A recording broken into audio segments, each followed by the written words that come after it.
Obviously, congratulations, an incredible day. What was it like just to take that moment in? Well, it's the biggest kind of thing that's ever happened to me, and certainly me and my family. They've all come in from various places, and to have them all here and see this, they've kind of watched this from afar. I've always been here, and they're Detroit people, and now many of them live in various places, California and Texas and places, and they only kind of hear about Cardinal Nation and St. Louis Cardinals, and kind of, as I say, watch from afar. Today, I think they get it.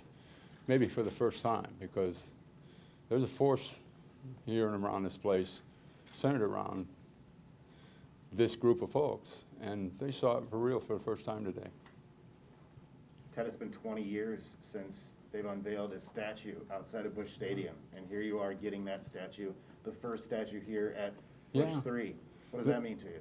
Well, if they put it under a tree out there on Kings Highway, I'd shown up, okay? But out here with, the rest of the statues that, mean so much to Cardinal history, to join this group is really, I'm not sure I got a hold of this yet. I'm trying to wrap my arms around it, but, when you start thinking of Dizzy Dean and Musial and the others, you kind of scratch your head and think about it, and I might get used to it after a while, but it's certainly one of the most incredible things that ever happened to me in my life. Ted, you're a big art guy, it's my understanding, and your family loves art. What did you think about seeing the sculpture itself and getting to talk to Harry, the sculptor? Well, you can go to various places around town, not just here at the stadium, and see his work. So he's well known here in this community for certain, and when I saw it, I said, well, this looks like a player. And I said, he even got the hair right. So, it was remarkable because you know how you walk up on a statue and you say, well, that kind of looks like him, or it doesn't kind of look like him. And I looked at him and I said, kind of looks like me. So I felt really, really good about it. And I really did. What does it mean to you to see so many St. Louis Cardinals fans show up today throughout this day to celebrate you and your achievements in your career? Well, it's kind of like the extra mile. First of all, it looked like it was going to rain like crazy this morning, and I figured, well, if we had a handful of folks, I wouldn't be surprised. But we had more than a handful of folks here, and I got a feeling with this group that showed up here today, if it was going to rain, they'd have probably all brought umbrellas, because these guys are the real deal out there, and they followed my career all along the way. And I got a feeling these people would have shown up no matter.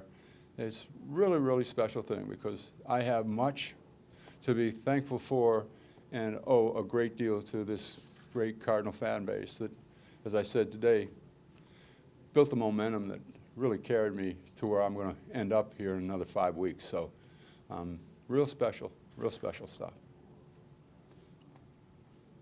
What is that advocacy that Commish talked about, not just from him, but from others who have really kind of fought the fight and made the case for you, both for Cooperstown and the Cardinal Hall of Fame, which you've been in for a few years? Well, I've had many advocates in my life, and without them, you're really not going anywhere. Whether you deserve to go or whether you don't deserve to go, there gets a gray area in various places in your life, and if you don't have those advocates to kind of like build the momentum and push you over the line, whomever those people are, whoever it is who gets behind you and makes it happen, if you don't have those people when it's gray, when it's not cut and dry, you're going backwards. At those moments, if you have the advocates, the right ones, they'll help push you over that line. And I've had numerous in my lifetime, and you gotta have it.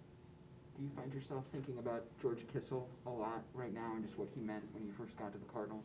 Yeah, I've always, George was like, well, it takes too long for me to really do justice when I talk about George, but I went into the Cardinal Hall of Fame in 2015 with George, and he's over on the Walk of Fame over there for Cardinal history. across the street at Baseball Village. You see his plaque. Go to see mine, you'll see George's. You'll see Kurt Flood's, right side by side, one after another. There are lots of people I'm thinking about today, but you have no idea, absolutely no idea, how George Kissel has meant to me in my lifetime. Countless, countless, countless others who started out like I did and came to places like I have. And Kissel was,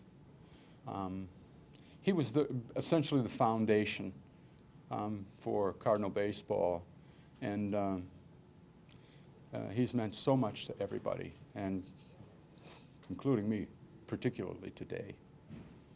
You talked about a lot about dreaming in your speech, and when you set out, what were some of those dreams that you had, and how do they compare to the celebration on a day like today? Those dreams were the dreams of that little boy I was talking about today as a grown man. I mean, I was that little boy. You know, I dreamed of the All-Star game and playing the World Series 7th game and going to the Hall of Fame someday. I dreamed to have my number, retired. I dreamed of a statue because when you're a little boy, when I was a little boy, Al Kaline was my hometown forever, and the Yankees had Mantle and Roger Maris. And as a little boy, he said, "Oh my God, if I could just be like them, if I could be a major league player." So those dreams were mine. And as I say, I've lived a charmed life because all my dreams came true. And so I don't care who you are, what your age is, keep those dreams, and they will enrich your life. And the pursuit of them will be worth the chase. And if you only attain only a few, it'll be well worth the wait for all the rest of them. Just keep on trucking. And I did. And 3 of them are about to happen to me. One did today, another one tonight, and 5 weeks from now, another one. So, charmed life, lucky boy.